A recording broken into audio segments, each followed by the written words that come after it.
Hello everyone, welcome to Ken studies. आज है 17 मई। Start करते हैं आज के एमसीक्यू क्वेश्चंस। आज का फर्स्ट क्वेश्चन है, consider the following statements with reference to global alliance of national human rights institution. यहाँ पर राष्ट्रीय मानवाधिकार संस्थानों के वैश्विक गठबंधन के संबंध में कुछ कथन दिए गए हैं जिन पर आपको विचार करना है। फर्स्ट स्टेटमेंट है, it is one of the agencies of United Nations. Second, India is member of Global Alliance of National Human Rights Institutions. And third, its secretariat is situated in Geneva, Switzerland. और यहाँ पर आपसे incorrect statement पूछा जा रहा है। आपको बताना है कि राष्ट्रीय मानवाधिकार संस्थानों के वैश्विक गठबंधन से संबंधित यहाँ पर कौन सा स्टेटमेंट इनकरेक्ट है। इस क्वेश्चन में आपका करेक्ट ऑप्शन हो जाएगा ऑप्शन ए। यहाँ पर आपका फर्स्ट स्टेटमेंट इनकरेक्ट है जबकि सेकंड और थर्ड करेक्ट है। India global alliance of national human right institutions का सदस्य है और इसका जो मुख्यालय है वो है जिनेवा में। आप यहाँ देख सकते हैं, so the global alliance of the national human rights institution known until 2016 as the International Coordinating Committee of the National Human Rights Institution या फिर इसको International Coordinating Committee भी कहा जाता है, is a global network of national human rights institutions and it coordinates the relationship between NHRIs and the United Nations human rights system. And it is a unique as the only non-UN body whose internal accreditation system based on compliance with the 1993 Paris Principles and grant access to UN committees. So इस institution की बात करें तो it is composed of 120 members. India is also member of GANHRI और इसका secretariat है Geneva, Switzerland में। So the Global Alliance of National Human Rights Institutions ये एक नॉन प्रॉफिट एंटिटी है under the Swiss law and has one member of staff representing it at the United Nations office at Geneva.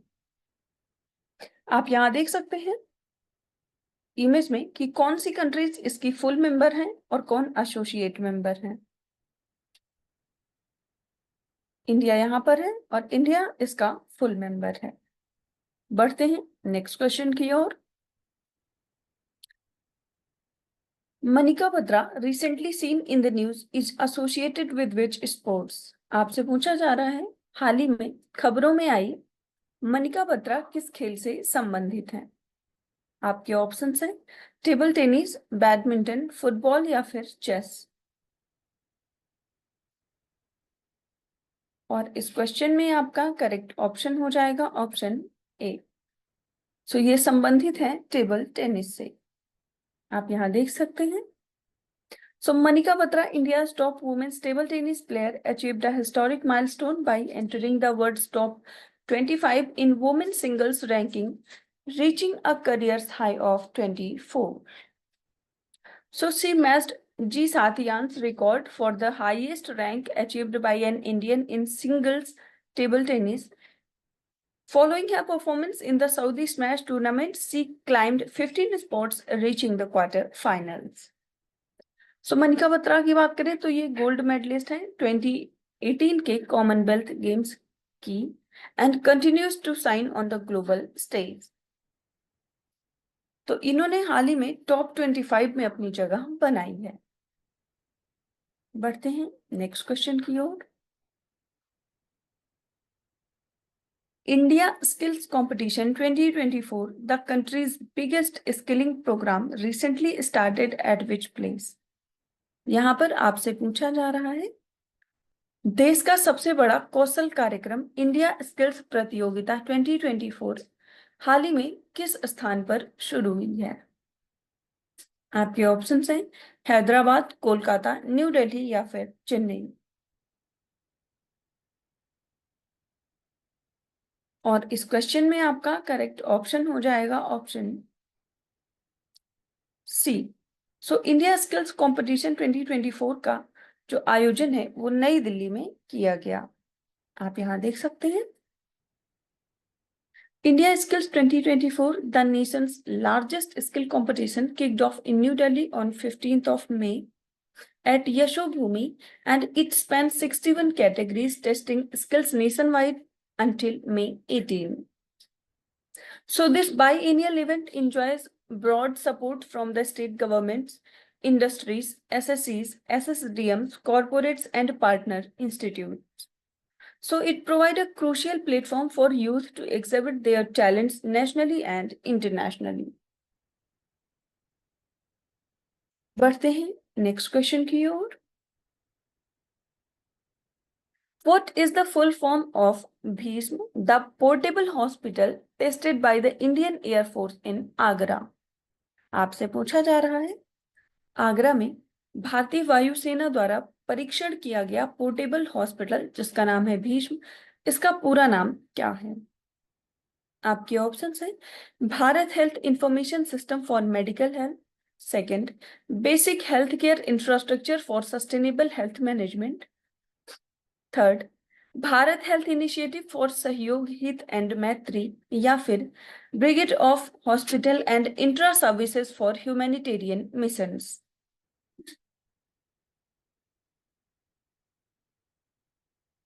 और इस question में आपका correct option हो जाएगा option C. सो भीष्म का जो फुल फॉर्म है वो है भारत हेल्थ इनिशिएटिव फॉर सहयोग हित एंड मैत्री। आप यहां देख सकते हैं the Indian air force conducted a test of Bhishm portal cubes in Agra for air drops from aircraft.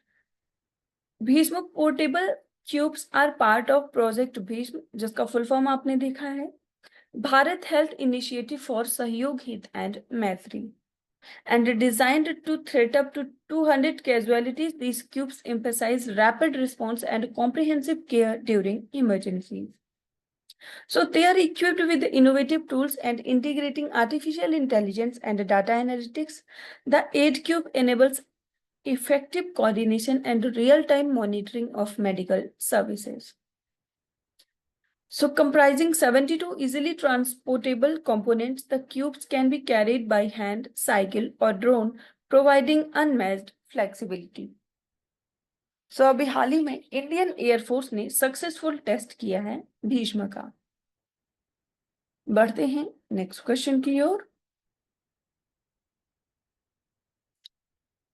Which author has been awarded the Sahitya Akademi Fellowship, the highest literary honor given by the literary organization?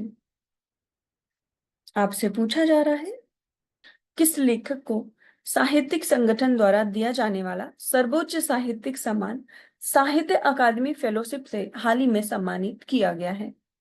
आपके options हैं झुंपा लाहिड़ी, अरुंधति रॉय, अमिताभ घोष, या फिर Ruskin bond.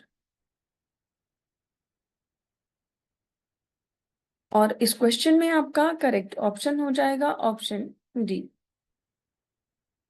सो साहित्य अकादमी fellowship से अभी हाल ही में सम्मानित किया गया है रस्किन बॉन्ड को। आप यहाँ देख सकते हैं So Ruskin Bond, the eminent author, has been awarded the Sahitya Akademi Fellowship, the highest literary honor given by the literary organization.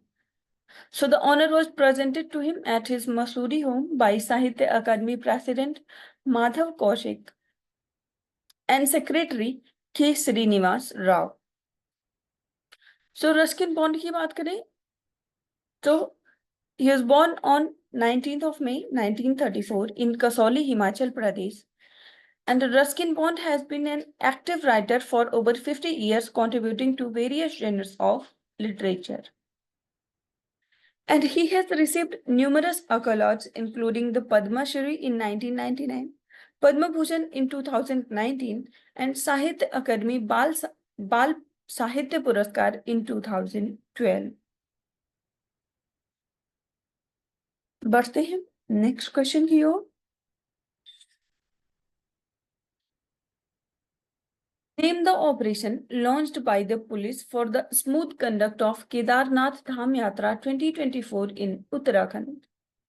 यहाँ पर आपसे पूछा जा रहा है उत्तराखंड में केदारनाथ धाम यात्रा 2024 के सुचारू संचालन के लिए पुलिस द्वारा शुरू किया गया जो ऑपरेशन है उसका नाम क्या है? आपके ऑप्शंस हैं ऑपरेशन समृद्धि, ऑपरेशन सैंक्टिटी, ऑपरेशन भक्ति या फिर ऑपरेशन मर्यादा।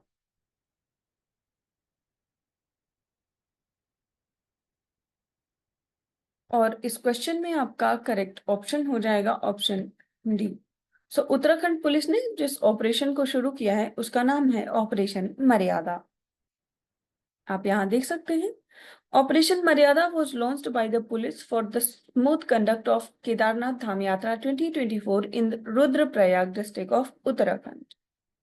So the operation aims to maintain decorum and sanctity in the area, particularly targeting individuals consuming drugs and causing disturbances. So under Operation Maryada, strict actions are being taken against those involved in indecent behavior, spreading filth, creating ruckus, and consuming drugs. So the initiative seeks to ensure the sanctity of pilgrimage sites and the safety of pilgrims visiting Uttarakhand. तो आप ध्यान रखेंगे operation मर्यादा का संबंध है केदारनाथ की 4 धाम यात्रा से। सो आज के करंट अफेयर सेशन में इतना ही। Thank you for watching. Do like, share and subscribe.